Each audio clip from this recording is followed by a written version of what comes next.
mute. I'm chewing gum. I gotta spit this out. Dying. Okay, we're coming back. Hey guys, this is just a new setup and I don't know how I feel about it. Hey guys, what is up? It is Kiara here. Happy Friday. Today, I'm talking about my absolute favorite thing to talk about.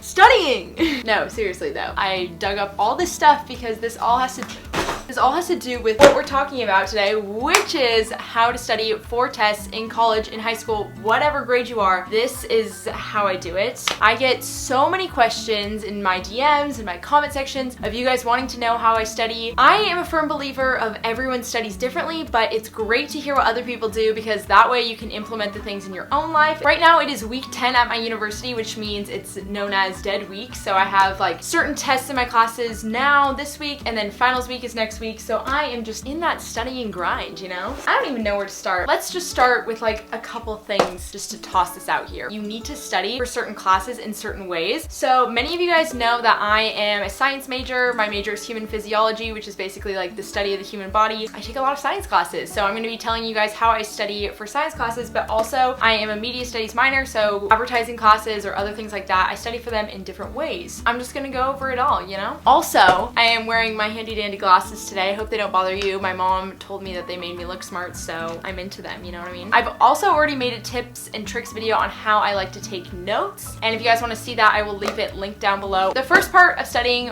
really takes place when you guys are doing your homework. One of my #1 tips is to show all of your work when you're doing your homework problems and make sure it's all organized so that it's actually useful for you to go back and look at those problems and how you solve them. Let us take, for example, my chemistry notebook from last year. At my school, we had to do this program called Alex. It basically required you to do a bunch of problems based on a certain topic. How I got through this, the most efficient way and also the most beneficial way was to take notes initially on how it told us how to solve the problem, step by step what you have to do, and I'd put them like right here in my own words so I know exactly how to solve these problems. Then right here I showed all my work for all the problems on this page, and that way this can become a resource for me and it's really easy for me to pull from this information later when I show you guys what I do when it comes time to take a test. And #2, make sure you guys are taking beautiful notes, like I'm talking work of art notes. When it comes time to studying for a midterm or quiz, what I basically do is I have my notebook, I have the textbook, and I have any other problem solving things, and I just sit at a table with all those things in front of me and I craft together a note card. I also put it as like the cover of my binder sheet if I have a binder for this class, just so I'm like constantly staring at it. This just basically compiles all my notes onto one sheet of paper. I love this method of studying because you're actually writing it out. Really important to be reorganizing the information that you're learning. So by putting all the information from my book, my note card, the lecture slides, whatever resources I have, pulling all of that and organizing it onto one sheet of paper, like allowing your mind to process the information. So I'm a really big fan of this method. I think it's also great because right before the test, you can just be like staring at this piece of paper, making sure you know everything without like frantically flipping through your stuff. I think that's just like stresses you out before taking a test. So I really recommend this. I do this all the time for all my classes. I draw like the charts out and everything. So for science classes, that's really helpful. I also spend a lot of time for science classes just doing problems. So my next tip is if you guys have a book that's useful and you have a lot of problems in that book, make sure to flip to the end of the chapter and just be going through all those practice problems that they give you, but only do the ones where they give you the answer so that you can check to make sure you got it right. Because otherwise, like, what's the point if you don't even know? I hate when they do that to you. So blah, blah, blah. For my science classes, that is like one piece of the puzzle. I have to make the note card. Now for my other classes, like my advertising, my journalism class, I can get away most of the time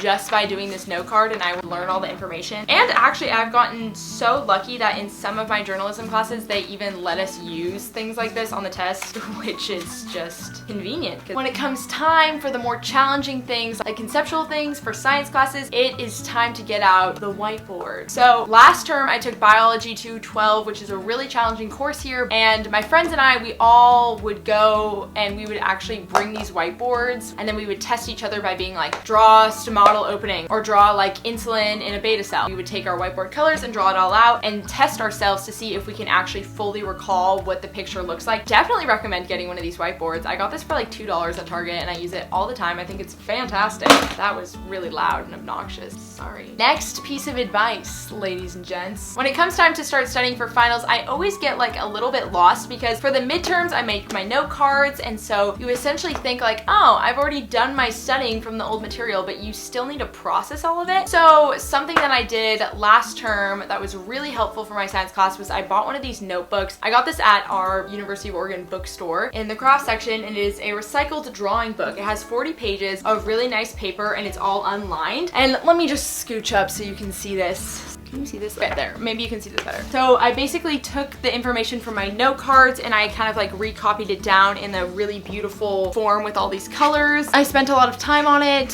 Very beautiful. I'm very proud of it. So I drew this whole thing out and made my own little storybook of the class. Okay, we're returning back to the normal lighting. A huge part of studying is to take practice tests. Now, of course, not all teachers release practice tests, and in that case, you need to use all of your resources. Like, I'm not even kidding. Text your older siblings, text your friends, text your family friends. You need to get a hold of practice problems, because if you don't have any practice problems in the book, if you don't have access to any practice tests, like, how are you supposed to do the problems? One of the best ways to actually learn is to struggle through problems. I even sometimes just do a straight out Google, and I Google like the topic and I'll do like practice tests, and even if it's from a different teacher, sometimes it just helps to get more questions asked in a different way. I am also known for going onto Khan Academy. Sometimes they have, I don't want to call it like a dumbed down version, because some is like challenging stuff, but it's usually at like the lower spectrum. So I'll usually start out with those questions and quizzes on Khan Academy. They're just really fast questions that you can drill out and make sure that you've got the simple basis down before you start like diving deep into the hard stuff, and it gives you kind of like a confidence boost. Plus they have videos on all of their things if you don't understand like this one little piece of the puzzle. Who is texting me? Oh my god, it's Keegan and Emma! Wait, I'm gonna send them a photo. Say hi. Okay, so that is basically how I study for my test. My last piece of advice for you guys, because I just told you how important it is to pull information from other classes. You might even be pulling information from things that you already learned like a term ago, to save everything you own. And that is why, ladies and gents, I keep this beautiful, well-packed accordion file. I talked about this in my school supplies you need for college, because I really believe it is important to keep your stuff. I have it all organized, and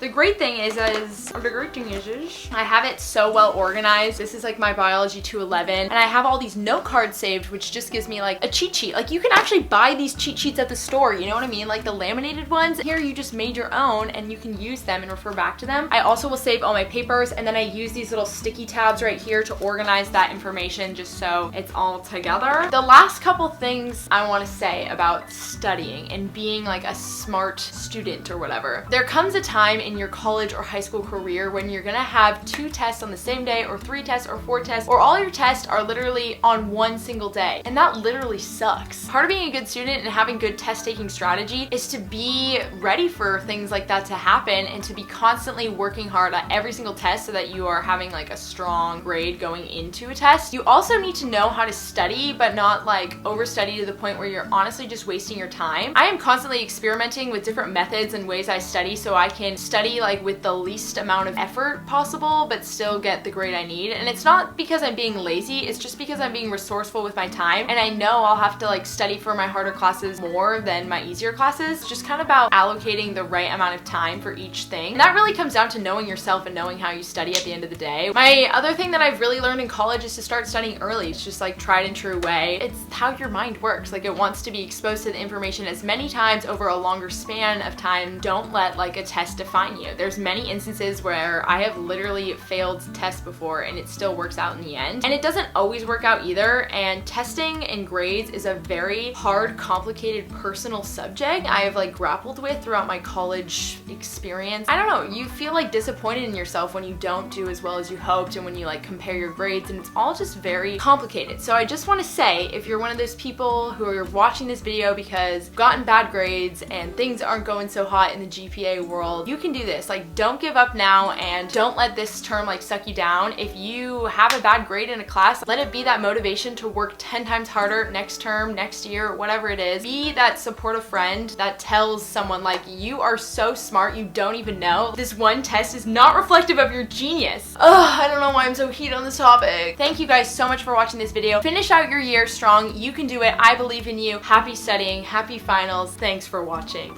Goodbye. Usually when I do advice videos like this, I plan it all out, but I have no time. So I just spewed a bunch of facts and I hope it all makes sense. Give it a thumbs up if you liked it. I don't know. Okay, that's all. Bye.